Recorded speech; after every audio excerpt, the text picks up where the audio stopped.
What is up, YouTube? Welcome back to the channel. So today we will be throwing in some new stuff when it comes down to the tank. Welcome back to another video of the tank, all right? Before I even show you guys what we will be doing, look, if you are new to the channel, be sure to drop a like and subscribe because this tank is the new series. So you don't want to miss out on anything. Turn on your notification bell so you can be notified every single time that I do upload a video. And to all of my current subscribers, I would like to thank you guys for all of your support. It is greatly appreciated. Now, I'm going to show you guys the tank real quick, and then I'm going to tell you guys exactly what we will be doing today.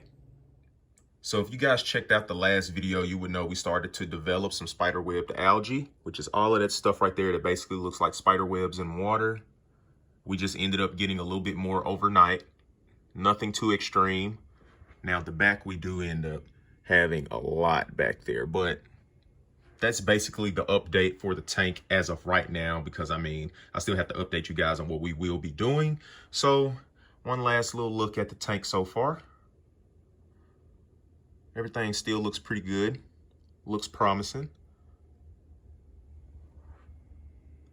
Little biofilm on top, but yeah.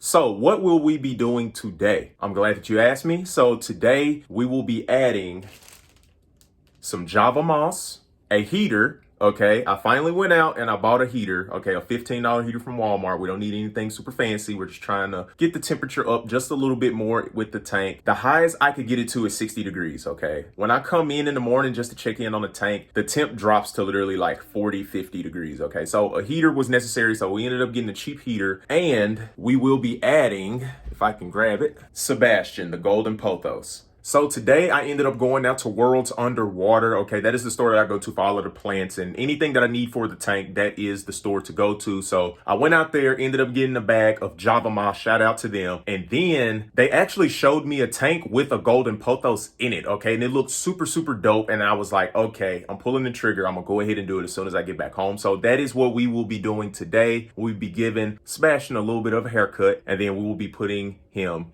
into our tank. But first, before we even get into that, I'm going to connect the heater so we can go ahead and have the heat going, because this tank is just too cold as always. But I'm going to show you guys exactly how I'm gonna cut them, where I'm gonna cut them at, and stuff like that. So if you guys are thinking about trying to do this idea at home, boom, here you go. This is the perfect video for you. And then I don't know exactly what we will be doing with the Java moss just yet. I think I want to float it across the top. I'm not exactly sure yet because I don't feel like taking out water and trying to tie it up to this piece of wood. So we may just float it across the top and give it like a super wild look. Enough of all of the rambling. Let's go ahead and get this heater unboxed, plugged up and everything, and then you will be seeing me give Sebastian his first haircut. All right, so before we actually get into clipping Sebastian, I just want to show you guys this heater. So again, this was $15 from Walmart, and it is actually pretty nifty. So for one, it comes with a personal hand warmer. So you just sit it on there, it warms up, put it in your hands. And I was going to move it out of the way because I'm going to put Sebastian right here so you guys can see exactly what I'm doing and I can see what I'm doing. But when I went to move it, it turns off. So apparently there's a button under there. If you take it off of something, it automatically turns off. So if it gets knocked over or something, you don't have to worry about it just laying on the ground and possibly causing a fire. Like literally, I don't know. I just want to show you guys that. All right, you guys, so we have Sebastian here, and as you can see, he has some decent vines on him, okay? But I'm not going to really fool with these two. I think this is the one that I want right here. And the only reason why I picked this one because he has like a little brown up there, so I guess he could go without that leaf. I don't know. But anyways, as you can see, when it comes down to golden Pothos, they basically have like little V's on their vine. So right here, you would kind of want to cut past that. But we're honestly gonna cut like up here because we're gonna clip this leaf off. You want to make sure you have enough stem to sit it in the water, okay? Like these can be fully submerged. They'll eventually grow out of it, but I want to start off with just sitting the stem in the water, letting it grow a little bit. And then we could kind of get a little careless and just not monitor it. So if it falls in the water, it just falls in the water. Okay, nothing really would go wrong. These right here, they'll be perfectly fine either or. These are super easy to care for. We've had Sebastian for a few months now. And literally when he starts to look bad, we'll just mist him real quick. And literally he just pops and blossoms back. Okay, so with him, I just felt like he would be a very good candidate for this because I don't know, he's real easy to maintain, and I don't know, he's just growing like crazy, all right, as you can see with this down here. So we're going to snip all the way up here. But first, you want to clean off your scissors or shears, whatever you're using. All right. I work at the hospital, so I have an unlimited abundance of alcohol wipes. So I wipe these off with alcohol wipes, and then I rinse it out underwater and let it air dry. Okay. So I don't know how alcohol works with plants or anything like that, but just to be on the safe side, we rinsed it off. So we kind of want to cut it like back up here and at an angle like that. All right. So we're just going to snip. Boom. All right, it's kind of reckless putting them on the floor like that, but there we go. So we have our first starter piece, and there we go. It is literally that easy. And as you can see down here, we do have the stem in the water, and basically the roots are going to grow down, and this is still going to continue growing. Okay. And this one has a new leaf right there, so it won't be long until we realize that this is actually working. But whoops, it fell over a little bit, but no worries like that. When it comes down to the golden pothos, they are very, very easy to maintain. You can, I'm not going to say neglect your aquarium, but you can not be on top of things as much. Okay. It is very beginner friendly. Even when it comes down to Sebastian, whenever he's looking pretty bad, all we do is literally mist him and he just blossoms back. Okay. We just sit him anywhere. We're not really too particular where he goes. Like, it just, I don't know.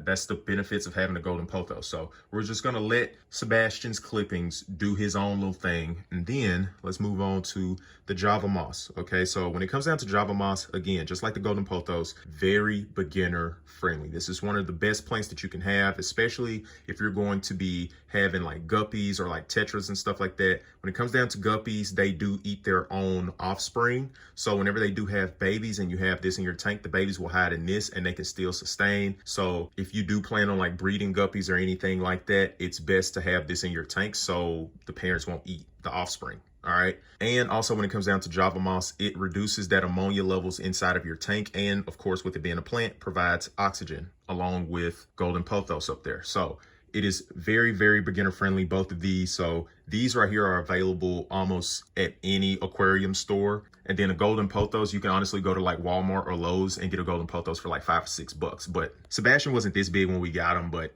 he's come a long way for sure. But still, this is what you can get with $5 to $6 from Walmart and Lowe's. Okay, so here we go. So we're going to unbag this. A lot of people tend to just super glue it or hot glue it to a piece of rock or a piece of wood, but I don't know. I'm thinking about just letting it sit on top, grow like crazy, and just do its own thing, give a real wild look at the top. I just want some more top plants because top plants reduce ammonia in your water and still provide oxygen and, you know, provide organisms that whatever your ecosystem that you have, they can survive off of that as well. So I'm thinking about just floating it across the top, and I don't feel like sticking my hand in here, pulling this big old piece out, tying it down with fishing line and putting it back in there. I just don't feel like doing all of that. So we're just probably going to float it on top and see how it looks, see how it goes. Now you do have to monitor this a lot because it will, you know what I'm saying, attach to things and just ball up. So you do want to kind of monitor it. You may have to trim it. Like, it grows like crazy. Okay. Like, it's flat now, but it grows out. So you really have to pay attention and see what it attaches to and stuff like that. But yeah, so we're going to unbag this. We're going to sit it in the top and we'll just see how it looks. And there we go. We have our Java moss up there. We have another patch over here. And I balled up a piece and stuck it to the wood, like in that little crevice right there, and it's staying down, so we'll take it. Now, a crazy thing that looks very, very dope, what people do, like I've seen it in the tank at Worlds Underwater, but they'll take a rock, they'll tie the Java moss around the rock, and they'll glue the rock to a piece of wood and they'll stick it in the bottom, and it literally looks like a tree. Like, it's really, really dope. And then I've seen where they made like floating reefs for Christmas out of Java moss. So you can really do a lot when it comes down to Java moss and kind of twist it up, do your own little kind of design. It is really, really dope what you can do with it. But I just love the overall look of Java moss. So more than likely, with it sitting right there on that piece of wood, it's going to just keep growing out, and it's just going to cover this whole entire piece of wood right here. And just like with this right here, it's just going to cover the whole entire top. And that is what we need. So yeah. But that's it for today's video, you guys. Thank you for tuning in. I hope you did enjoy and learn something new. If you are new to the channel, be sure to drop a like and subscribe to the channel. Turn on your notification bell so you don't miss out on any future content when it comes down to the tank and updates and stuff like that. And be sure to be on the lookout for daily tank updates via YouTube Shorts. So every single day, I record a YouTube short and I upload it so you can see the progress every single day. And to all of my current subscribers, I would like to thank you guys for all of your support. It is greatly appreciated. And I will see you guys in the next video. I'm out.